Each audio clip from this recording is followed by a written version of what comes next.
pardoned by the Israeli president? Look, he's a wartime prime minister. He's done a phenomenal job. He's taken Israel through a very dangerous period of trauma. Israel with other people might not exist right now, if you want to know the truth. That's a pretty big statement, but it's true. I feel that. You had the wrong prime minister. Israel right now would not exist because they were met with a force the likes of which very few countries could have handled, and we worked together and we were extremely victorious, to put it mildly. Now I hear that Iran is trying to build up again, and if they are, we're going to have to knock them down. We'll knock them down. We'll knock the hell out of them, but hopefully that's not happening. A strong friend for the state of Israel. I'll say it again and again and again. We've never had a friend like President Trump in the White House. It's not even close. And I think you can judge that by not merely by the frequency of our meetings, but by the content and the intensity. I think Israel is very blessed to have President Trump leading the United States, and I'll say it, leading the free world at this time. I think it's not merely Israel's great fortune, I think it's the world's great fortune. Well, I just want to say that it's very important who the Prime Minister and President of Israel is. We have a great relationship. It was an honor to speak before your leaders. That was a great honor for me. I think it has not happened before, or something they told me. Right. But the relationship's been extraordinary, and Bibi's a strong man.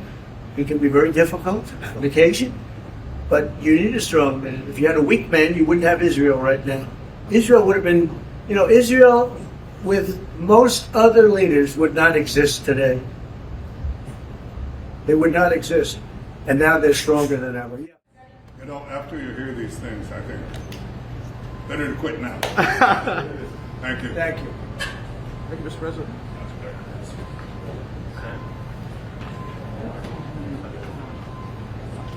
Strikes on Russia.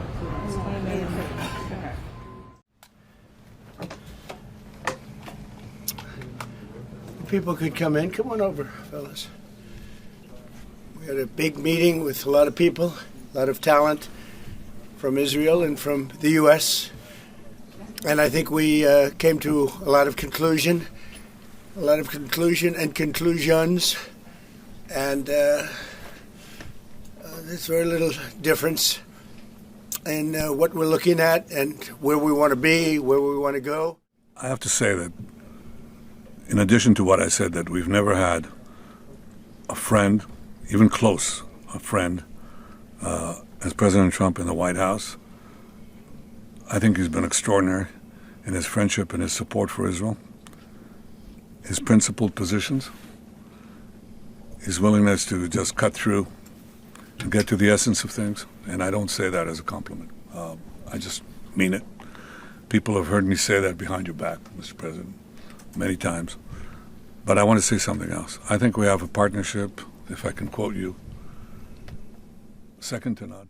President Trump has broken so many conventions to the surprise of people, and then they figure out, oh, well, maybe, he was right after all. So we decided to break a convention too, or create a new one, and that is to award the Israel Prize, which in almost our 80 years, we've never awarded it to a non-Israeli, and we're going to award it this year to President Trump. This was announced formally over lunch by our Minister of Education, who's responsible for the Israel Prize. It's going to be awarded to President Donald J. Trump for his tremendous contributions to Israel and the Jewish people. I think it's such a fitting thing, and it would honor us, obviously, Mr. President, if you could visit Israel in that occasion on our Independence Day. But I have to say that this reflects the overwhelming sentiment of Israelis across the spectrum.